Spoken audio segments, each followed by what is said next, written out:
Happy January, everybody. Everybody. Happy January, everybody.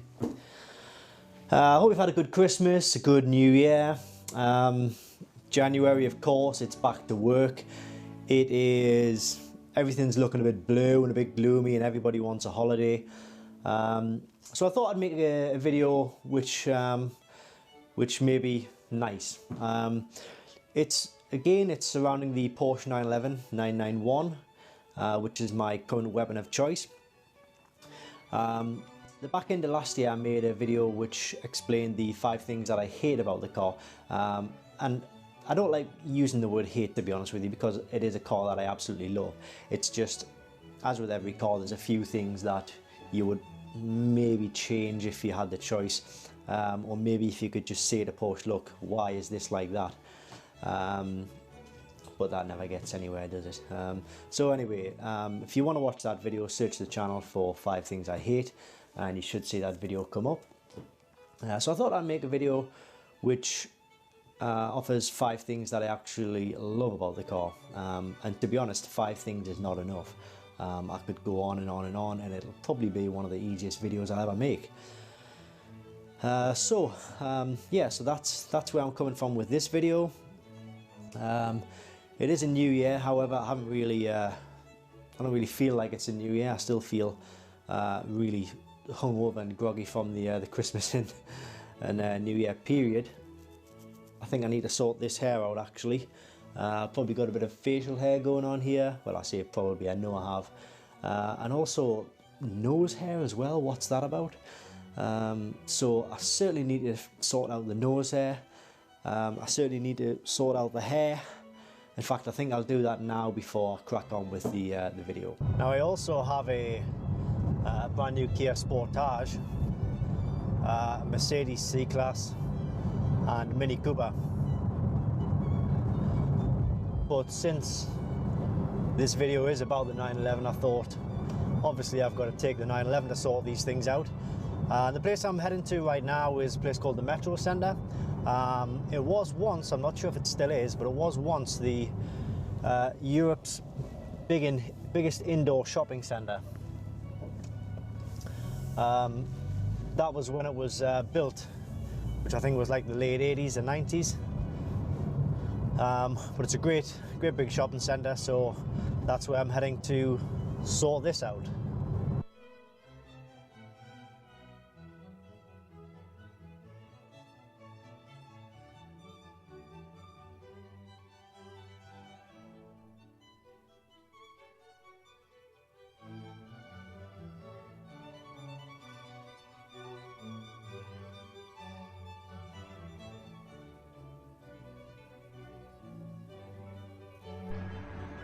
I don't even think I've showed you the car yet. This is the car. Now, it might look nice and clean now, but as you get close to it, you can see it's extremely dirty. So I think what I'll do is, I'll do what I need to do here, and I'll take it through the car wash.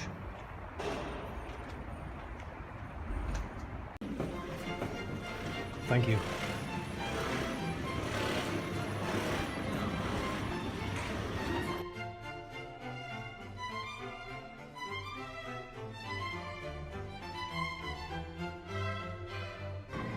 Alright, let's see what I can do.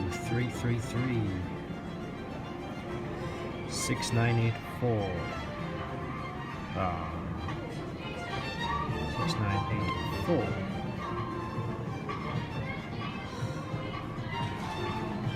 Yes, that's the one.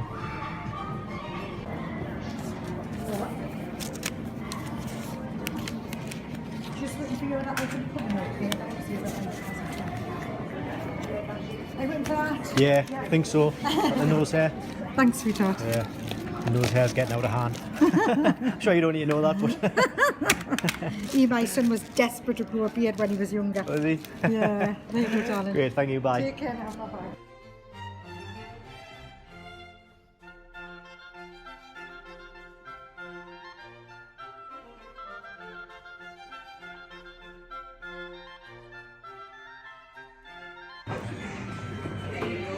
Yeah, not bad, thanks.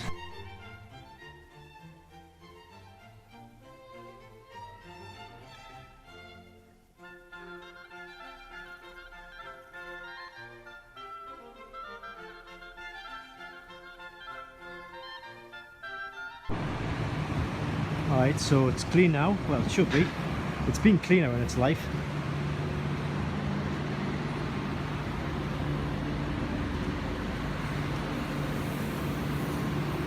Let's come round and have a look. Looks good to me.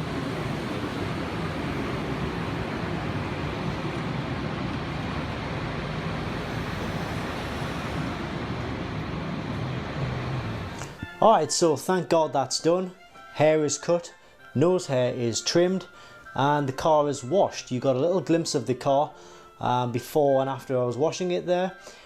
Now, I've become a little bit conscious that the video is turning into the day of my life, and that's not what I want it to be about.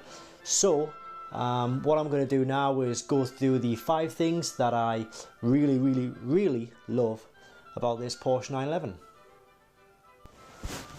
Alright, so the first thing that I love about this 911, for me it just has to be the looks of the car.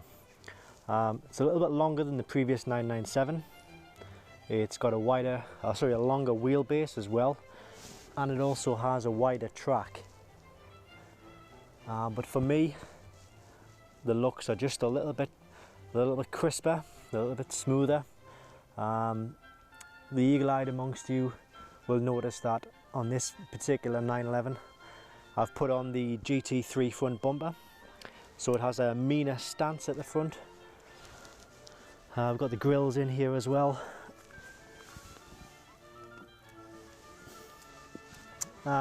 So it just all together looks a little bit meaner. We'll take you around the side and around the back as well. 20-inch alloys.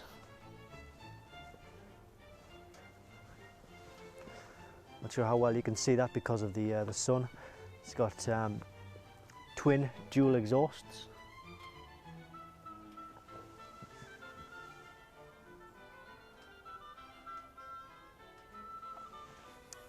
But yeah, so the first thing, as I say, it has to be the looks. All 911s are really gorgeous, to be honest with you. And even if I had a 997, I'd probably say that was on my list of things I love about the 997. Not so much probably the 996, I used to own a 996, but certainly the 997 and the 991, which this is, has a wider track, and to me it's just absolutely beautiful.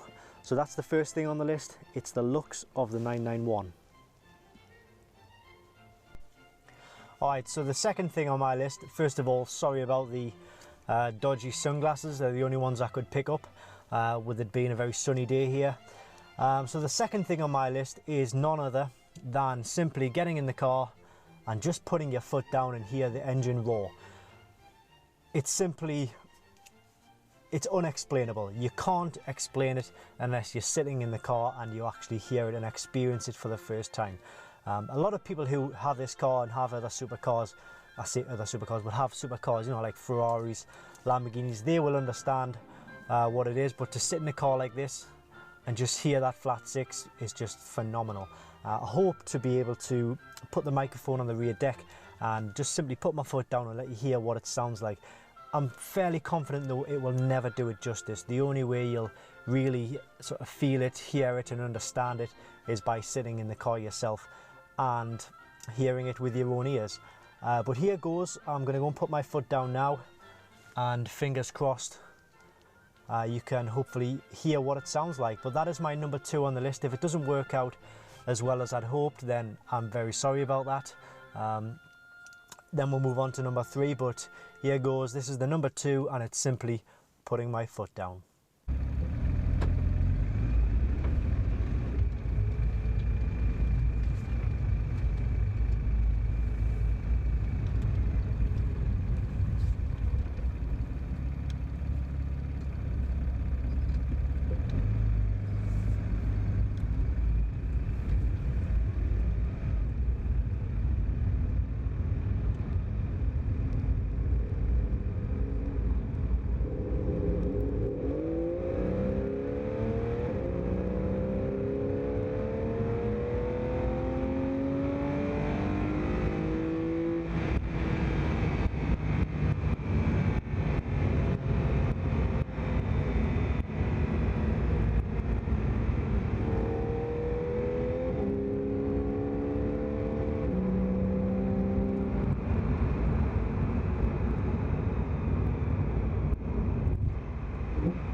Okay, so that was the second thing. Now I'm hoping that you managed to find out what it actually sounds like. Excuse me, there's a bit of a rattling going on here.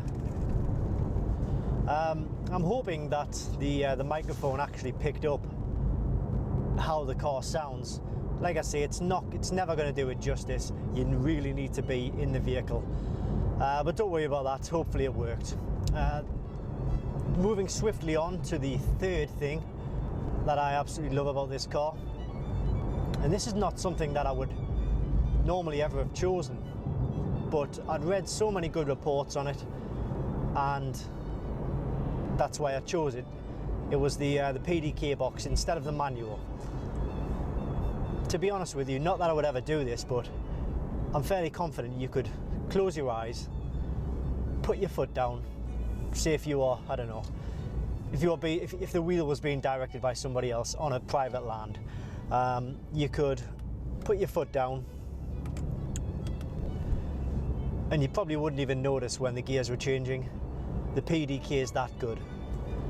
It, from the way I understand it, you probably know a lot about it, but it's basically a dual sort of gearbox, and it's already got, when it's putting it into one gear, it's already got the next gear lined up as well, so it's almost, you don't even feel it, you don't even hear it, and that's why it's so good. I mean, I would normally, this is the first automatic car, well, it's not the first automatic, but the first automatic car of this value that I've ever had. Normally I would always want a manual in a car like this. Just gonna get past this here. Yeah, so normally I would always go for a manual. However, I am going to get the Cayman in the manual, and that is going to be a track toy. But for this car, it's kind of a crosser, sort of a put your foot down and go out and have a bit of fun in the country roads. And also, I do use it for sort of driving around the streets. You know, getting a little bit of shopping in, taking the son to nursery. So, you know, it's a bit of a do everything kind of car. I do have other cars as well, as I mentioned earlier, but you know, I just love this car. So this is the PDK box. You can obviously put it in a manual mode as well, so you can go up and down the gears like that. You've also got the flappy on the steering wheel here. So whatever floats your boat at that particular time. But yeah, so the PDK box is the third thing on my list, and I do absolutely love it. And now on to the fourth thing that I love about this car. It is the attention that it gets and the comments that it gets everywhere it goes.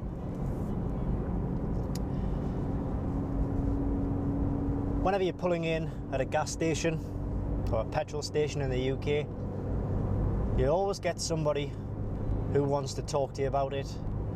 Whenever you pull up on a busy street, you'll always get somebody who wants to talk to you about it. If you're driving in suburban areas where there's lots of people around, lots of shops, you'll always get people turning their heads. You know, that's the kind of car it is. Now, whether you want that in a car or not, well, it's a completely different matter. I personally like it. I like that somebody likes what you like. Now this might seem a little bit strange, this one, but I was curious to see how people reacted to the car and see how people actually liked the car. And I was curious as to whether when I've parked the car and when I'm away from it, if anybody is actually, you know, maybe stopping to take a picture or two. So what I did was I set up the GoPro camera on a busy street where I live in Newcastle upon Tyne, and I just basically parked up, put the camera on the door, and then went away for an hour.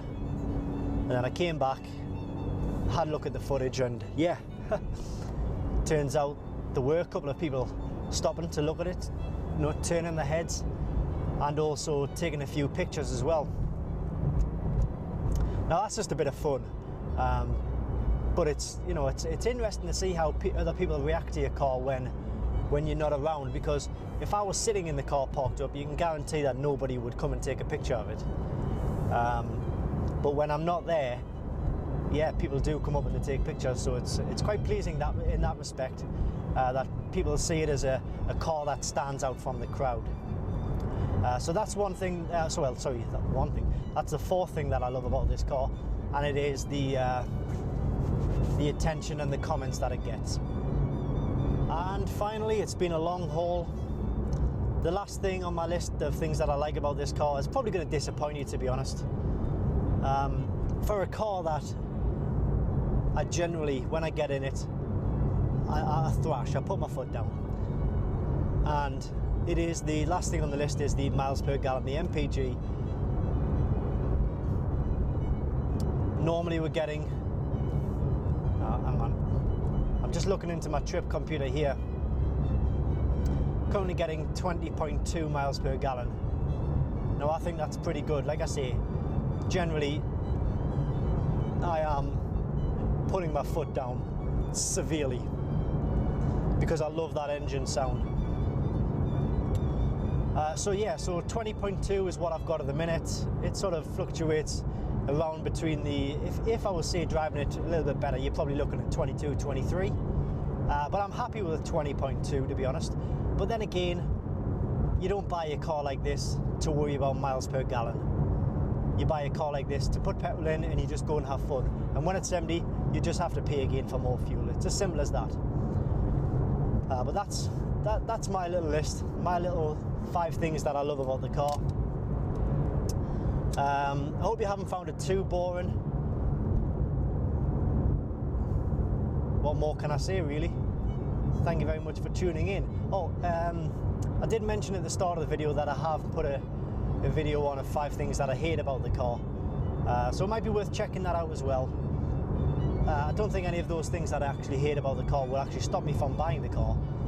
It's just, just those odd little niggles that I don't really like. So if you have enjoyed the video, please give it a thumbs up. I apologise if it's been crap, and I apologise if it's been the worst video you've ever watched in your life. I would suggest you start watching some better videos if that's the case, because it's not that bad. Anyway, if you need any diagnostics for your Porsche, we are the diagnostic experts. Just visit us at www.diagnostic-world.com. Click the link directly below this video, or just search Google for Diagnostic World. Thanks again, and I'll see you next time.